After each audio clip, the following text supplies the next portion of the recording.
The longer the war in Ukraine has raged, the more Vladimir Putin has come to rely on support from North Korea. First, Pyongyang sent ammunition, then soldiers.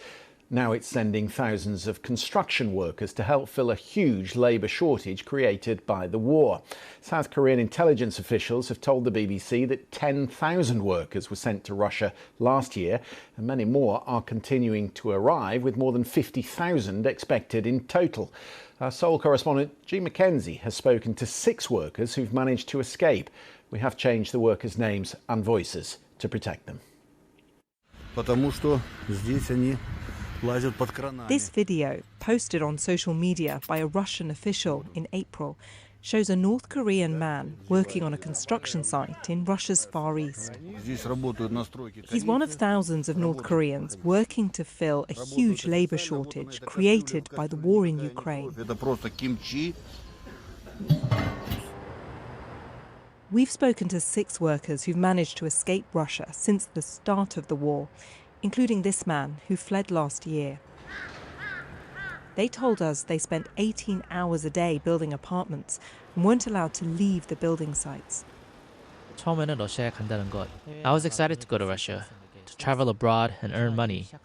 But once I started working, I felt like I was in a labor camp, a prison without bars. I was terrified when I woke up each morning. My hands would seize shut, paralyzed from the day before.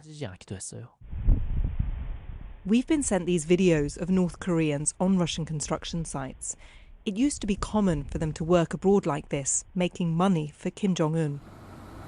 But in 2019, countries were banned from using North Korean labour, an attempt to starve Kim of the funds to build nuclear weapons. And most of these workers were sent home.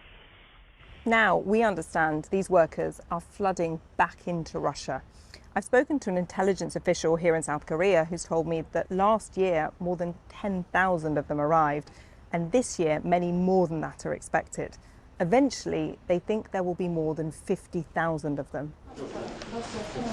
This is just the latest way Kim Jong-un has come to Vladimir Putin's defence. First, he sent ammunition. Then, thousands of soldiers. And in June, this senior Russian official travelled to Pyongyang, announcing that 5,000 workers would be sent to rebuild Russia's Kursk region, destroyed by the war. The workers get paid next to nothing. Most of their earnings get sent straight to the North Korean regime. After receiving no money for 2 years, this worker decided to escape. We were treated like animals, not humans. The other workers used to say we were just slaves for Kim Jong-un. They used to taunt us. You're not men, just machines that can speak. The Russian need for migrant labor is greater than it has ever been. The presence of these workers is likely to be the lasting legacy of this war. These are the lucky handful that have managed to get out.